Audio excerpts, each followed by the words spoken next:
Hi, welcome to Vlogmas day 10. It's already day 10. Oh, we've done this.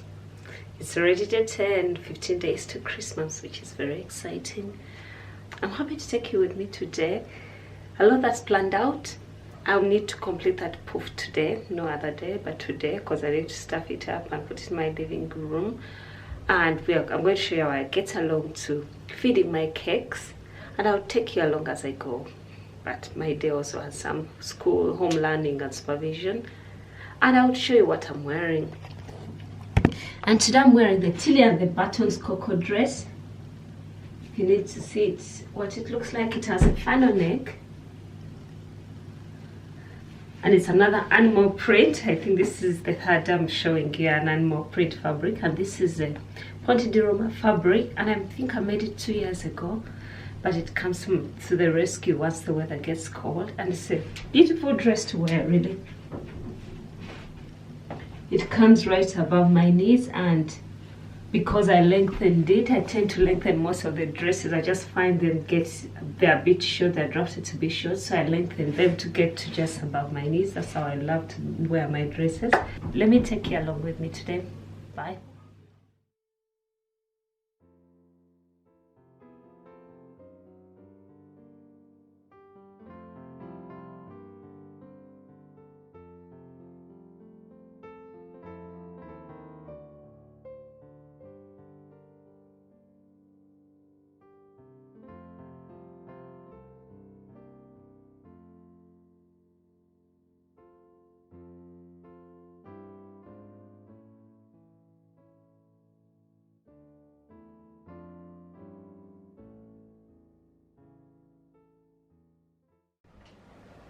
Right here, if you're wondering, my student is here. The one who is doing home learning. And I'm back to completing my poof, and I've added the piping to it. So I'm going to sew down the piping. I've attached it on. Unfortunately, I don't think I have enough piping for the top and the bottom one. I might have to make more for the bottom piece. So I'm going to attach my piping, and I think I'll do that using my zipper foot. If you can tell, get it to focus. That's the zipper foot. The zipper foot is able to sew very close, so it's what I'm going to attach on my machine.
I'm ready to install my zipper onto the bottom bit of the poof, and this is how I love to work with my zipper. I've marked off, and we're having an 1-inch zip allowance allocated for, which I've marked up with a fabric pen. And then I've got a longer zipper. They ask you to get 22-inch zipper. It's actually pretty long, longer than what I need. I'm going to show you, and I'm using an invisible zipper. It's what I got. I always run away from an invisible zipper, but it's what I got, and it's what we're going to use. And the way I love to work around my zippers, I use this. It's a double-sided tape, and this is a generic brand I bought from my local fabric shop. But I love to put it at the edge on the sides of the zipper. So in so doing, I don't need to baste the zipper onto my fabric. It makes life much easier when I'm sewing my zippers, and they also don't shift in the process.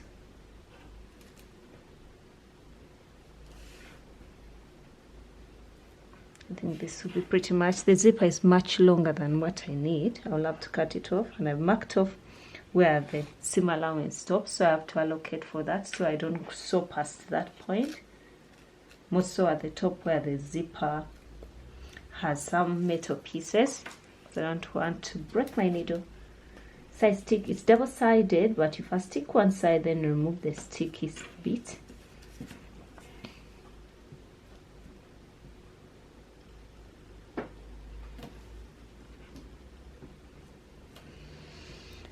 And at this point, what I'm going to do, I'll first stick it to one end of the zipper, sew it up, and come back and stick it to the another.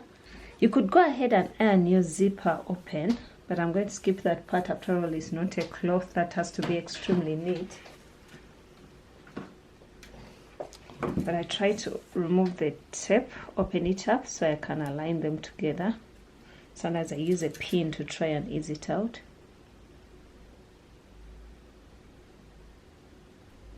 Just separate them together. See what it looks like? It's sticky and tacky. What I'm going to do, I'm going to align the end of the zipper to the marked point, the point I marked off for the seam allowance. Yeah, I've flipped it up. I had made a mistake.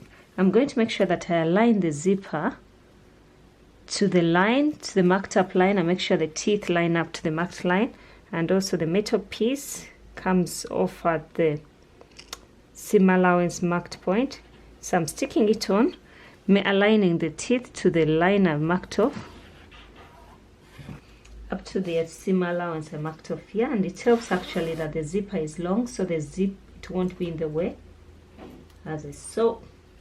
So I'm going to go ahead and sew close to the end of the zipper. I've sewn on the zipper. I actually ended up putting my invisible zipper foot, which worked actually perfectly well. So I've attached the zipper.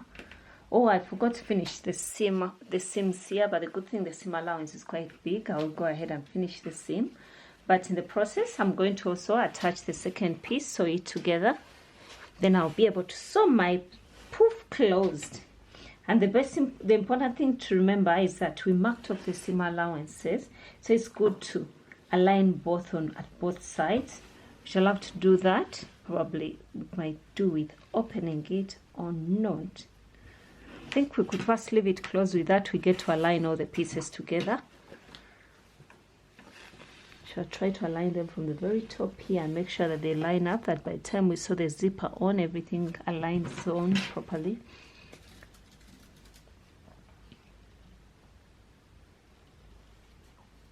So we shall go ahead and try to open up this.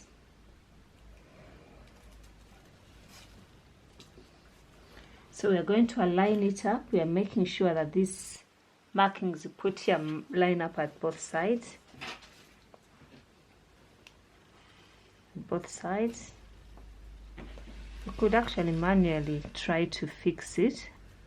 It's quite tricky with the zipper here. Try and line them up, but it's not impossible. So it's around here. The tape didn't reach this far, so I can just use a pin to hold it in place. And once that is done, I can unzip it. Okay, let's attach it. We are also going to make sure that we line the teeth to the marked line. So in so doing, we are putting it at the right point.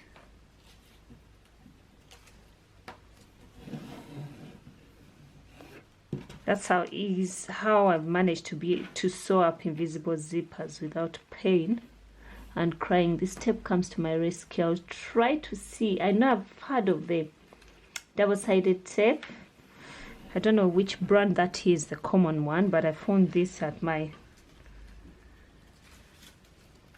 local fabric shop. I actually also use it to put down when I'm hemming knits.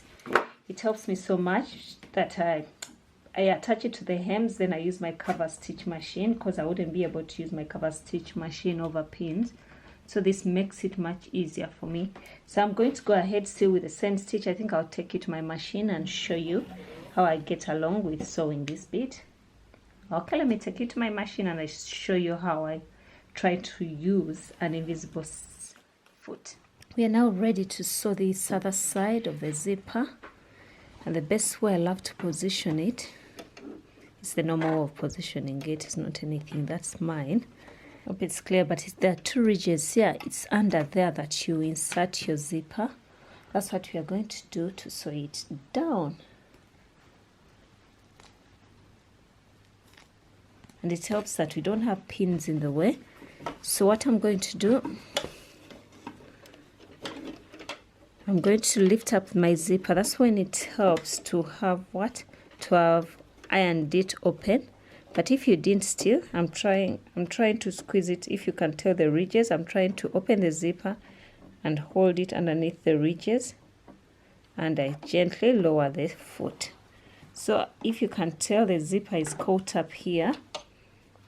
You can tell it's within this ridge, this little gap, and this where I've fixed the zipper. So in so doing, when you're sewing,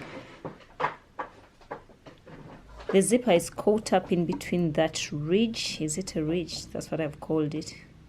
So when I'm sewing, it will be able to go very close to the teeth and the back stitch.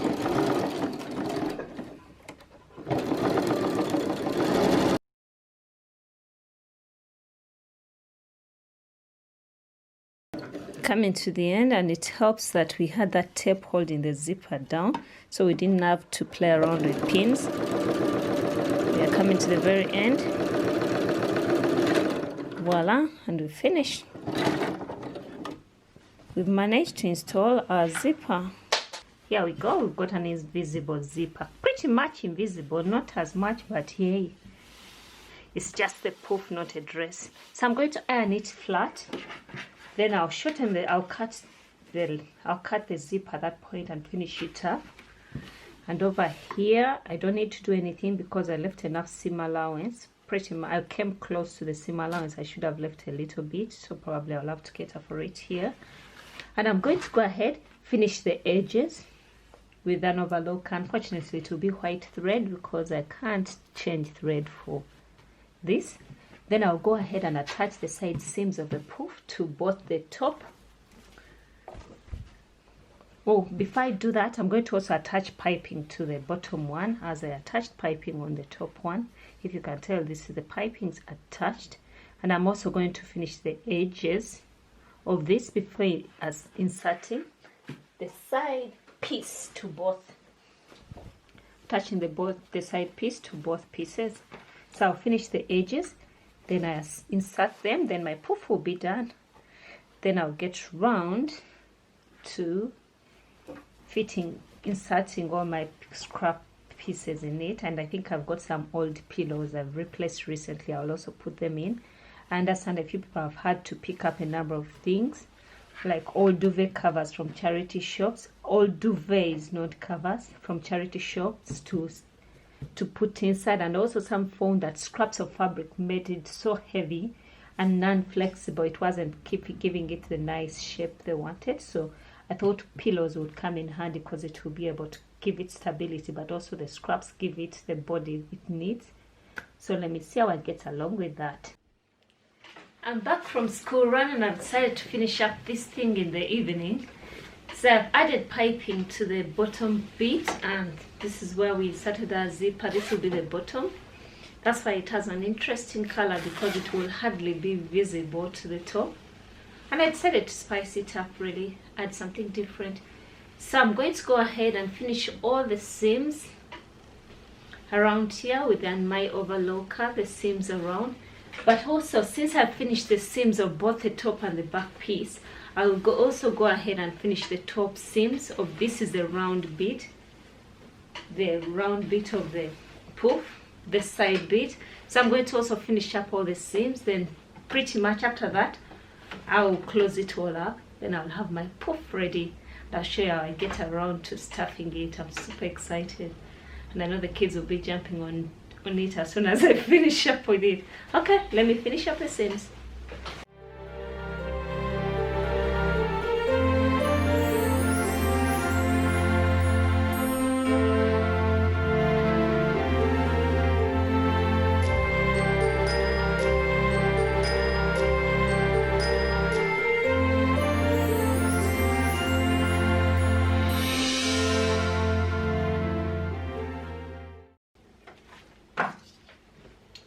finished up the seams. I've used the white thread. I don't really mind it because it will be enclosed inside. So I'm going to go ahead and also finish up the seams of this. I finished all the seams with my overlocker, if you can tell. Even these seams have been finished. And what I'm going to do at this point, I'm going to attach them together. And I'm going to make sure that I align matching pieces to the other. This same fabric, fabric will match this. So I'm going to make sure that I pay attention to where the seams are and align them together. And I'm going to do it that even this had actually notches at every point that you should align to the fabric, so it should also come together quickly. Then I'll finish it all up on the sewing machine.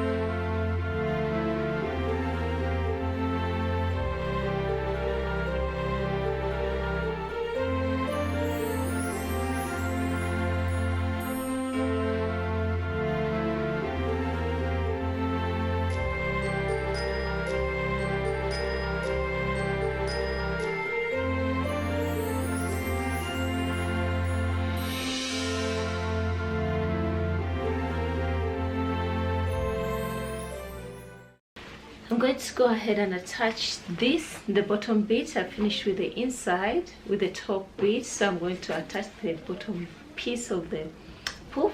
And once I sew around it, I'll be all done with it, and finally it will be done. And I'll get together with packing it all up, and I'll show you how I get along. I'm happy to say I've finished, completed sewing up the entire poof. Here it is. This is the bottom bit, all zipped up, and this is our top bit. This is the top bit and this is the side bit. All the piping is in place, as you can tell. And I've gone an extra mile and done something that's on the blog of Sewing the Puff, where the instructions are. This is an optional bit. You could as well just put all the fabric scraps directly into this. However, when you need to wash the puff, you might want to put them somewhere else. So I had an old duvet cover, which I've been using to make toiles, just fit garments, and I've used it to sew up a quick drawstring, a drawstring bag, to a point that I used the button placket on the, I'm using the button placket of the duvet cover as my channeling piece, where I'm going to pass this cord through. So I'm going to I had just some leftover scrap cord that was off my kids' little bag, so it's what I'm using as channeling. So in this little sack is where I'll put all the scraps of fabric, so they are contained in one place and then inserted into the puff, and whatever space is left is where I will add my old pillows to give a good rounded soft cushioning. So I'll show you what it looks like after I filled it all up. Thank you for joining me in the sewing process. I'll show you what it looks like. Here's the completed puff. It matches the cushion covers and of course the plant over there. They all match so nicely together. This is the completed puff. It's quite big. It's brilliant. That's the same fabric I used for the puff, the same fabric of my cushion covers, which actually also blend in with the walls and also the plants. Yep, that's our puff.